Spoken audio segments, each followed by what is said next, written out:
अस्सलाम वालेकुम स्टूडेंट्स, आज हम स्टडी करेंगे की terms of simple harmonic motion. This means that कि सिंपल हार्मोनिक मोशन की आगे फर्दर वैल्यूज़ फाइंड आउट करने के लिए उसकी इंस्टेंटेनियस वेलोसिटी, इंस्टेंटेनियस डिस्प्लेसमेंट की इक्वेशन या इंस्टेंटेनियस एक्सेलेरेशन की इक्वेशन फाइंड आउट करने के लिए सबसे पहले हमें इन टर्म्स को जानना बहुत ज़्यादा ज़रूरी है।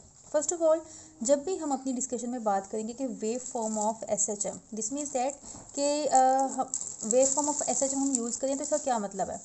तो इसके लिए सबसे पहले हम इसकी डेफिनेशन देखते हैं। A curve representing variation of the displacement with time, मतलब कि कैसा ग्राफ जो कि टाइम और डिस्प्लेसमेंट के दरम्यान में प्लॉट किया गया होगा और वो टाइम के हिसाब से डिस्प्लेसमेंट की वेरिएशन को शो कर रहा होगा, that is known as the wave form of the SHM।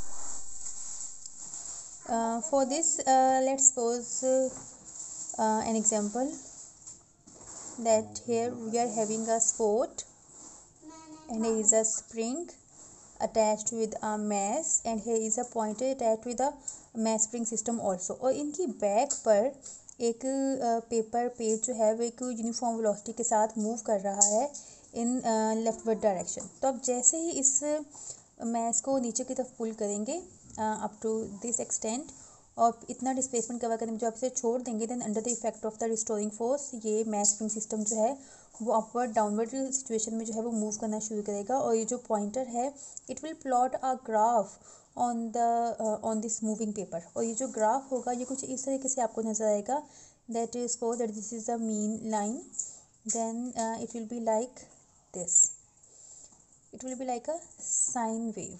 तो आप देख सकते हैं that this wave form, this is the wave form of the simple harmonic motion. अब हम इसी वेव फॉर्म के ऊपर कुछ वैल्यूज़ जो हैं वो कुछ टर्म्स जो हैं वो डिफाइन करेंगे। First of all amplitude that is represented usually represented by X naught and it is known as the maximum displacement from the mean position. This line that this is actually known as the mean position. अब mean position से आपके पास ये जो बिल्कुल peak तक का जो distance आएगा that will be known as the amplitude. इसको हम कहेंगे दिस इज़ द एम्पलीट्यूड। ये मैक्सिमम डिस्प्लेसमेंट है, ऑब्वियसली इसका यूनिट जो है वो सेंटीमीटर मीटर लेंथ का ही इसका यूनिट होगा, suppose it is measured in metres, और इसी हिसाब से जो इसकी डायमेंशन होगी that will be of length L within the square brackets. Now next is the instantaneous displacement. जहाँ पर भी वर्ड इंस्टेंटेनियस आ जाता है this means that the value of the displacement at any instant of time. अब ये instant of time बिल्कुल zero भी हो सकता है, यहाँ पे भी हो सकता है, तो यहाँ इस केस में इंस्टेंटेनियस डिस्प्लेसमेंट की वैल्यू जीरो हो जाएगी। सपोज इट इज़ T/4, तो यहाँ पे मैक्सिमम एम्पलीट्यूड के बराबर हो जाएगा, suppose that is equal to T/2, तो यहाँ पे बिल्कुल आपके पास जीरो हो जाएगा। Suppose it is any other time, it is any instant of time, suppose कि यहाँ पर आप देखें तो यहाँ पर जो डिस्टेंस या डिस्प्लेसमेंट लिया जाएगा that will be known as X naught X naught. यहाँ पर जो है हम इंस्टेंटेनियस डिस्प्लेसमेंट को एक्स से शो कर सकते हैं। Some time it may be equal to amplitude X naught, at other times it will not be equal to amplitude. ये कोई भी डिस्प्लेसमेंट होगा लेस देन द एम्पलीट्यूड। इसका भी जो डिस्टेंस है, सॉरी जो यूनिट है that is taken into the unit of the length metre. इसी तरह इसी का जो डायमेंशन होगी that will be L within the square brackets. Now next is the vibration. हम बात करते हैं कि हमने इसके ऊपर फोर्स अप्लाई की डाउनवर्ड डायरेक्शन में, फिर इसको छोड़ दिया और ये मैसिव जो सिस्टम है that under the effect of the restoring force इसने to and fro motion exhibit करना शुरू कर दिया अबाउट द मीन पोजीशन। ये इसकी मीन पोजीशन है, इसके ऊपर नीचे इसने to and fro motion exhibit करना शुरू कर दी। पहले हम इसे लेकर आए नीचे और नीचे लाकर हमने इसे छोड़ा, तो सबसे पहले ये मीन पोजीशन पे गया, उसके बाद अपवर्ड उतना ही अपवर्ड, उसके बाद फिर मीन पर और मीन के बाद दोबारा से इस पोजीशन पे। तो आप देखें कि ये यहाँ से चला था और एक पूरा चक्कर, एक पूरा साइकिल कंप्लीट करने के बाद वापस उसी पोजीशन पे आ गया। This is known as one vibration. अगर हम डेफिनेशन में देखें then one complete round trip motion of the body that is known as the vibration. इसको हम बोलेंगे कि एक वाइब्रेशन जो है ये कंप्लीट हो गई है। Now next is the time period. Time period का टर्म जो हम जब भी यूज़ करेंगे this means that time period means कि हम अब टाइम मेजर करने लगे हैं। टाइम कितना, time required to complete one vibration या वन राउंड ट्रिप मोशन। एक पूरा चक्कर पूरा कंप्लीट करने में जितना टाइम लगेगा that is known as the time period. अब टाइम पीरियड का जो यूनिट है again that is of the second, simple time के यूनिट के बराबर है, और इसकी डायमेंशन जो है that is again dimension of the time T within the square brackets. अब नेक्स्ट आ जाते हैं फ्रीक्वेंसी। चाहे SHM हो चाहे किसी भी तरह की चाहे करंट की बात हो रही हो या किसी भी चीज़ की बात हो रही हो, जब भी हम टर्म यूज़ करते हैं फ्रीक्वेंसी की, तो फ्रीक्वेंसी का मतलब होता है number of something, in this case number of vibrations. Time period तो हमने कहा time required to complete one vibration, लेकिन फ्रीक्वेंसी का मतलब ये है कि एक सेकंड के अंदर कितनी वाइब्रेशंस होती हैं, that number of the vibration is known as the frequency. अब इसकी डेफिनेशन देखते हैं, number of the vibrations in one second that is known as the frequency, and we are having another definition of the frequency that reciprocal of time period. This means that कि आपके पास suppose का time period T है और आप उसका reciprocal means 1/t लेते हैं, then the value that will be equal to frequency.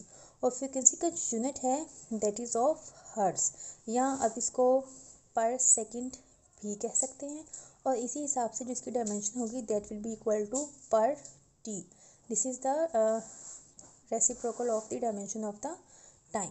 So this is known as a frequency. And one more important thing that you must know, that simple f is known as the linear frequency. लेकिन अगर हम यहाँ पे देखें तो यहाँ पे हमने यहाँ तक 180 का एंगल कवर किया और यहाँ तक 360 का एंगल कवर किया। ये बिल्कुल ऐसे ही है जैसे किसी भी सेंट्रल पॉइंट के इर्द गिर्द आप सर्कल में मूव करते हुए 360 का एंगल कवर करते हैं।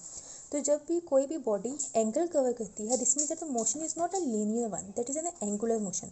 और एंगुलर मोशन के बारे में हमने चैप्टर नंबर 5 में पढ़ा था कि लीनियर फ्रिक्वेंसी जो है वो हम नहीं लेते, but we deal with the angular frequency. अब एंगुलर फ्रिक्वेंसी हम इसको डिनोट करते हैं ओमेगा से, और इसको मेजर भी किया जाता है रेडियन पर सेकेंड में। All those units those are used for the angular velocity, they are taken for the angular frequency. अब सपोज कि अगर आपके पास एंगुलर फ्रिक्वेंसी की वैल्यू नहीं है, but you want to find out the value of the angular frequency, so just by knowing the value of the simple frequency or the time period, you can get the value of the angular frequency. And for that you are having the formula that linear frequency को simply multiply करेंगे हम 2 पाई के साथ, then it will be converted into its angular analog, that is known as the angular frequency. जबकि f हमारे पास 1/t होता है तो 2 पाई/t, this is also an equation of the angular frequency. हमेशा याद रखें कि एंगुलर फ्रिक्वेंसी की टर्म जहाँ पर भी आ जाएगी, there is no need to tell you that whether the motion is linear और angular, it is manifested that for angular frequency the motion will ultimately be a angular one. तो यहाँ पे हम देख सकते हैं, तो यहाँ से आप देख सकते हैं कि लीनियर फ्रिक्वेंसी से भी एंगुलर फ्रिक्वेंसी फाइंड आउट की जा सकती है, और टाइम पीरियड से भी एंगुलर फ्रिक्वेंसी फाइंड आउट की जा सकती है। So this actually angular frequency is the property of the circular motion. So this was all about today's lecture. Till next, Allah Hafiz.